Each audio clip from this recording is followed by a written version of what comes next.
नमस्कार दोस्तों। आज मैं आपको सुनाने जा रहा हूं मुंशी प्रेमचंद की एक और प्रसिद्ध कहानी सदगति। न्याय पर हर किसी का हक होता है, पर क्या समाज की जंजीरों में जकड़ा इंसान इसे हासिल कर पाता है? यह कहानी उस समाज की सच्चाई को उजागर करती है जहां गरीबी और जाति का बोझ इंसान के अस्तित्व को ही चुनौती दे देता है। संघर्ष, श्रम और सामाजिक बेड़ियों के बीच में इंसान की नियति क्या रूप लेती है, आइए सुनते हैं। दुखी चमार द्वार पर झाड़ू लगा रहा और उसकी पत्नी छुरिया घर को गोबर से लीप रही थी।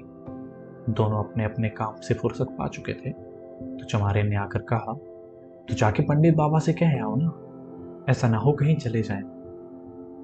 दुखी बोला, हाँ जाता हूं, लेकिन यह तो सोच वो बैठेंगे किस चीज पर।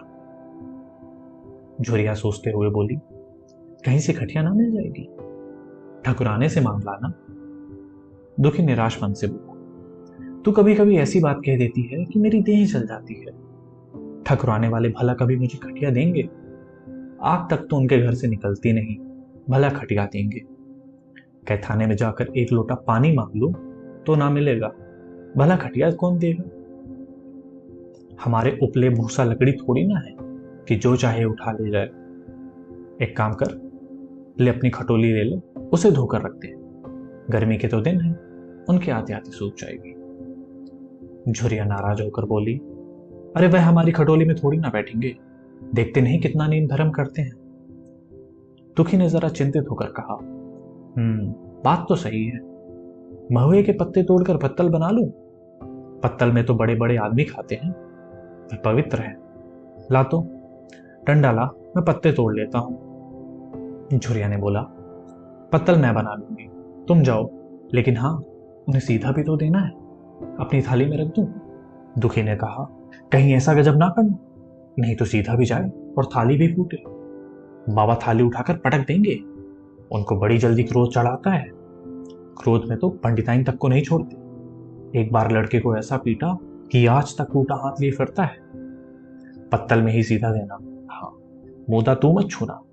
झूरी गोंड की लड़की को बुला ला और शाह की दुकान से सारी चीजें खरीद ले। सीधा भरपूर हो, कोई कमी ना होनी चाहिए। सेर भर आटा, आधा सेर चावल, पाव भर दाल, आधा पाव घी, नून, हल्दी, और पत्तल के किनारे में 4 आने पैसे भी रख देना। गोंड की लड़की ना मिले तो भुर्जन के हाथ पैर जोड़कर उसे बुला लाना। तू कुछ मत छूना, वरना गजब हो जाएगा।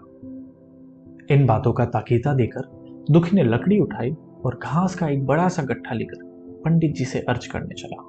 खाली हाथ बाबा जी की सेवा में कैसे जा सकता था? नजराने के लिए उसके पास घास के सिवाय और क्या था? उसे खाली देखकर तो बाबा उसे दूर से ही दुत्कार देते। पंडित घासीराम ईश्वर के परम भक्त थे। नींद खुलते ही ईश्वरोपासना में लग जाते। मुंह हाथ धोते 8 बजते, तब असली पूजा शुरू होती, जिसका पहला भाग भांग की तैयारी थी। उसके बाद आधे घंटे तक चंदन रगड़ते, फिर आईने के सामने एक तिनके से माथे पर तिलक लगाते। चंदन की 2 रेखाओं के बीच लाल रोरी की बिंदी होती थी। फिर छाती पर, बाहों पर चंदन की गोल गोल मुद्रिकाएं बनाते। फिर ठाकुर जी की मूर्ति निकालकर उसे नहलाते, चंदन लगाते, फूल चढ़ाते, आरती करते और घंटी बजाते। 10 बजते बजते वह पूजन से उठते और भांग छान कर बाहर निकलते। तब तक 2-4 जजमान द्वार पर आ जाते थे। ईश्वर उपासना का तत्काल फल मिल जाता। वही उनकी खेती थी।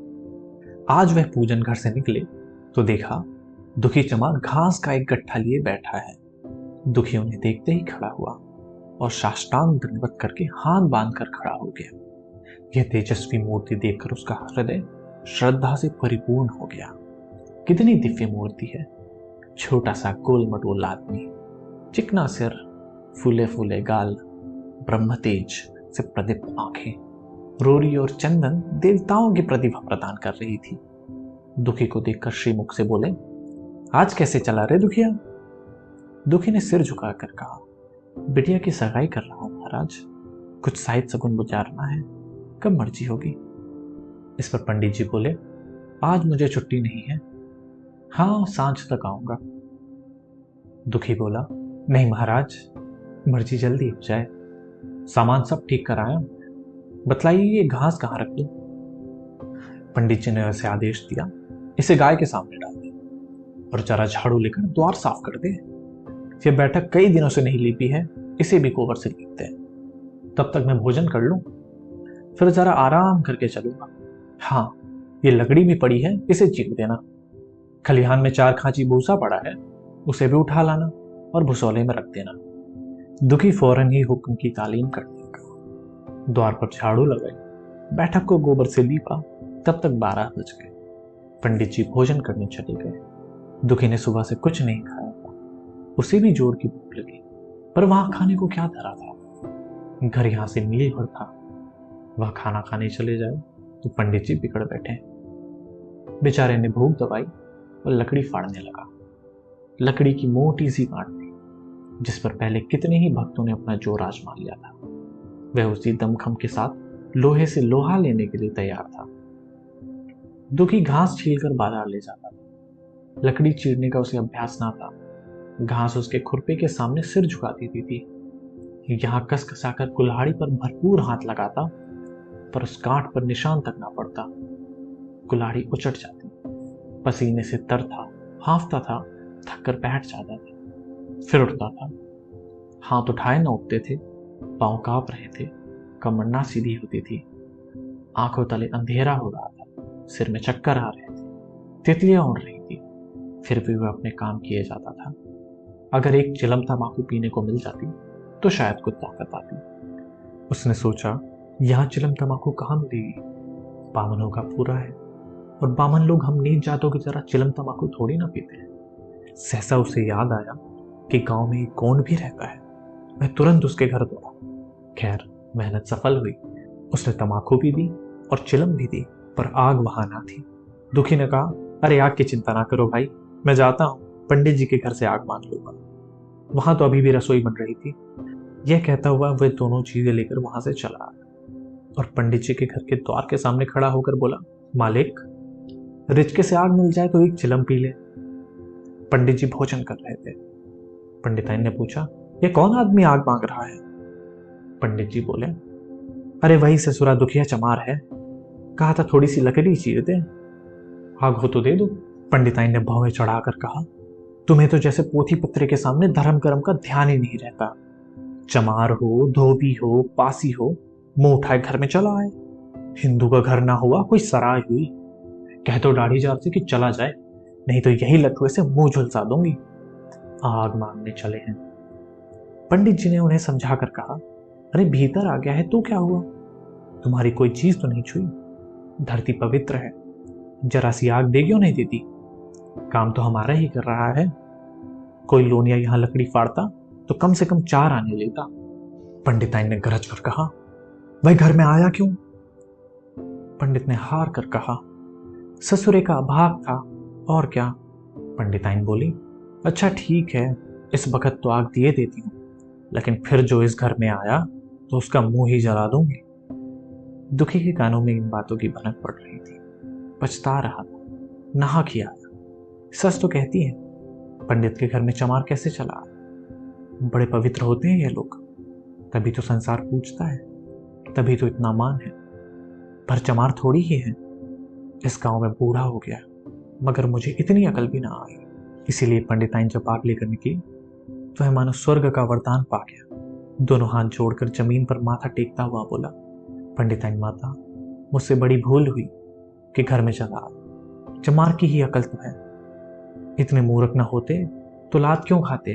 पंडिताइन चिमटे से पकड़कर आग लाई थी। 5 हाथ की दूरी से घूंघट की आड़ से दुखी की तरफ आग फेंकी। आग की बड़ी सी चिंगूरी दुखी के सिर पर पड़ गई। जल्दी से पीछे हटकर सिर की छोटे देने लगा। उसने मन में यही कहा, यह पवित्र ब्राह्मण के घर को पवित्र करने का फल है। भगवान ने कितनी जल्दी फल दे दिया। इसी से तो संसार पंडितों से डरता है और सबके रुपये मारे जाते हैं। बामन के रुपये भला कोई मार ले तो घर भर का सत्यानाश हो जाए। पांव गल गल कर गिरने लगे। बाहर आकर उसने चिलम पी और फिर कुल्हाड़ी उठाकर छुट गया। खटखट की आवाज आने लगी। उस पर आग पड़ गई।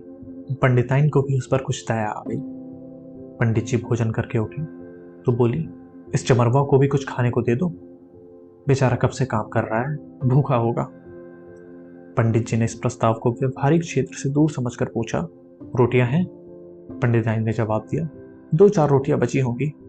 पंडित जी बोले, दो चार रोटियों में क्या होगा, चमार है, कम से कम शेर भर चढ़ा जाए। पंडिताइन कानों पर हाथ रखकर बोली, अरे बाप रे, शेर भर, फिर तो रहने दो।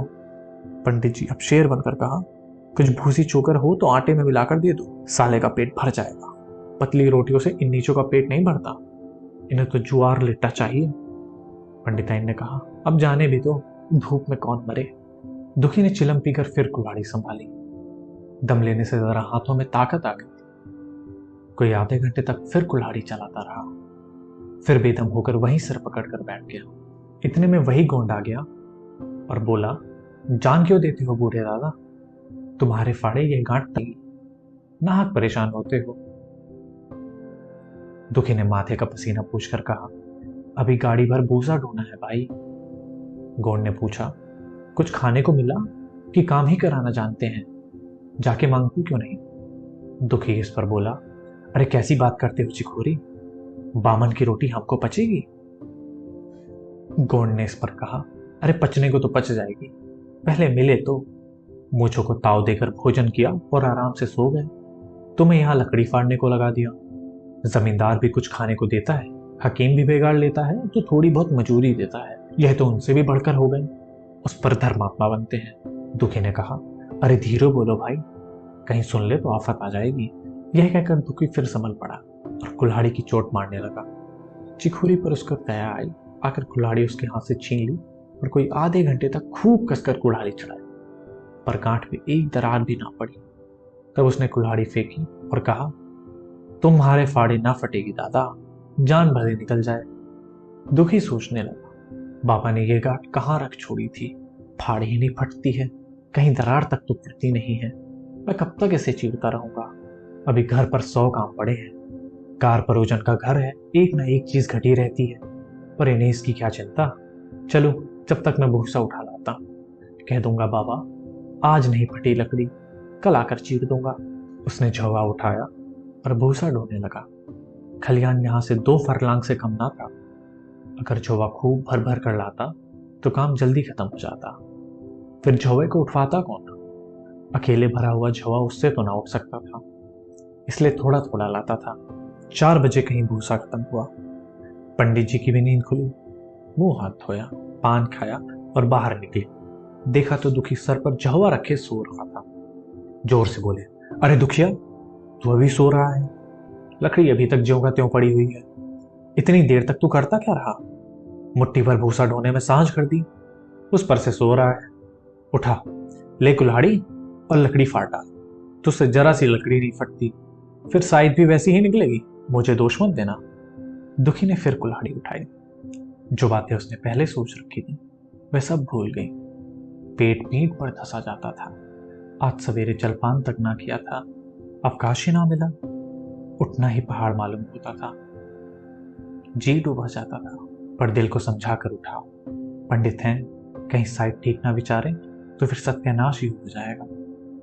जब भी तो संसार में इतना मान है, साइड का ही तो सब खेल है, जिसे चाहे बिगाड़ दे।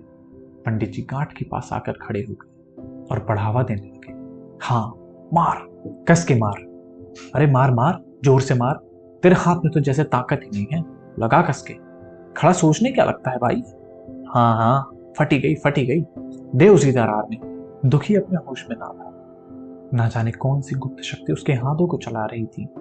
वह थकान, भूख, कमजोरी मानो सब भाग गई हो। उसे अपने इस बाहुबल पर स्वयं आश्चर्य हो रहा था। एक एक चोट वज्र की तरह पड़ती थी। आधे घंटा तक वह इसी उन्माद की दशा में हाथ चलाता रहा, यहां तक कि लकड़ी बीच से फट गई और दुखी के हाथ से कुल्हाड़ी छूटकर गिर पड़ी। इसके साथ वह भी चक्कर खाकर गिर पड़ा। भूखा प्यासा थका हुआ शरीर जवाब दे गया। पंडित जी ने पुकारा, उठ के 2-4 हाथ और लगा दे, पतली पतली चोलियां हो जाएं। दुखी ना उठा। पंडित जी ने अब उसके दिक करना उचित ना समझा। भीतर जाकर बूटी छानी, सोच गए, स्नान किया और पंडिताई बनाकर बाहर आए। दुखी अभी तक वहीं पड़ा हुआ था। जोर से पुकारा, अरे पड़ा क्यों है भाई, चलो तुम्हारे ही घर चल रहा हूं, सब सामान ठीक है ना। दुखी फिर भी ना उठा। अब पंडित जी को कुछ शंका हुई, पास जाकर देखा तो दुखी अकड़ा हुआ पड़ा था। बदहवास होकर भागे और पंडिताइन से बोले, अरे दुखिया तो मर गया। पंडिताइन हक पकाकर बोली, वह तो अभी लकड़ी चीर रहा था ना। पंडित जी घबराकर बोले, हाँ लकड़ी चीरते चीरते मर गया, अब क्या होगा। पंडिताइन ने शांत होकर कहा, होगा क्या, चमरौने में कोहाल भिजवा दो, मुर्दा उठा ले जाएंगे। एक क्षण में गांव भर में खबर हो गई। पूरे में ब्राह्मणों की ही बस्ती थी। केवल एक घर गोंड का था। लोगों ने इधर का रास्ता छोड़ दिया। कुएं का रास्ता उधर से ही था, पानी कैसे भरा जाए। चमार की लाश पास में होकर पानी भरने कौन जाए। एक बुढ़िया ने पंडित जी से कहा, अब मुर्दा फेंकवाते क्यों नहीं, कोई गांव में पानी पिएगा कि नहीं। इधर गौंड ने चमरौने में जाकर सबसे कह दिया, खबरदार मुर्दा उठाने मत जाना, अभी पुलिस की तहकीकात होगी। दिल लगी है कि एक गरीब की जान ले ली, पंडित होंगे तो अपने घर के होंगे, लाश उठाओगे तुम भी पकड़े जाओगे। इसके बाद पंडित जी खुद पहुंचे, पर चमरौने से कोई आदमी लाश उठाने न आया। हाँ, दुखी की स्त्री और कन्या दोनों हाय हाय करती वहां चली आई। पंडित जी के द्वार पर आकर सिर पीट पीट कर रोने लगी। उनके साथ 10-5 चमारिनें और थीं। कोई रोती थी, कोई समझाती थी, पर चमार एक भी ना था। पंडित जी ने चमारों को बहुत धमकाया, समझाया, मिन्नत की, पर चमारों के दिल पर पुलिस का रोब छाया हुआ था। एक भी ना मिनका। आखिर निराश होकर लौट आए। आधी रात तक रोना पीटना जारी रहा। देवताओं को सोना मुश्किल हो गया, पर लाश उठाने कोई चमार न आया। और ब्राह्मण चमार की लाश कैसे उठा सकते हैं। भला ऐसा किसी शास्त्र पुराण में लिखा है, कहीं देखा है। पंडिताइन ने झुठलाकर कहा, इन डाइनों ने तो खोपड़ी चाट ली, सबों का गला नहीं पकता। पंडित ने कहा, अरे रोने दो चुड़ैलों को, कब तक रोएंगी। जीता था कोई बात तक न पूछता था, मर गया तो कोलाहल मचाने चले हैं सबके सब। पंडिताइन ने कहा, अरे चमार का रोना बड़ा मनहूस होता है। पंडित जी ने बोला, हाँ मनहूस तो होता है। पंडिताइन ने मुंह बनाकर कहा, अभी से दुर्गंध उठने लगी। पंडित जी इस पर पिचक कर बोले, चमार था ससुरा की नहीं, साध साध इन सब की चिंता है ही नहीं इन सबको। पंडिताइन ने नाक से कोड़कर कहा, इन सबों को घिन नहीं लगती। पंडित जी बोले, अरे भ्रष्ट हैं सबके सब। रात तो किसी तरह कटी, मगर सवेरे कोई भी चमार ना आया। चमारी ने भी रो पीट कर चली गई। दुर्गंध कुछ कुछ फैलने लगी। पंडित जी ने एक रस्सी निकाली, उसका फंदा बनाकर मुर्दे के पैरों में डाल दिया। फंदे को खींचकर कस दिया। पंडित जी ने रस्सी पकड़कर लाश को घसीटना शुरू किया और गांव के पार घसीट लिया। वहां से आकर तुरंत स्नान किया, दुर्गा पाठ पढ़ा, घर में गंगा जल छिड़का और खुद को पवित्र किया। उधर दुखी की लाश को खेत में गीदड़ और कुत्ते और कौवे नोच रहे थे। यही जीवन पर्यंत की भक्ति थी। सेवा और निष्ठा का यही पुरस्कार था। और इसी के साथ समाप्त होती है मुंशी प्रेमचंद की एक कालजाई कहानी, सदगति। एक ऐसी कहानी जो न सिर्फ समाज के क्रूर सच को उजागर करती है, बल्कि हमें यह सोचने पर मजबूर कर देती है, क्या इंसान की कीमत उसकी मेहनत से तय होनी चाहिए या उसकी जाति से। अगर यह कहानी आपको झकझोर गई तो इसे अपने विचारों में जिंदा रखिए और मुझे कमेंट में बताइए कि इसने आपके विचारों पर क्या असर डाला। धन्यवाद।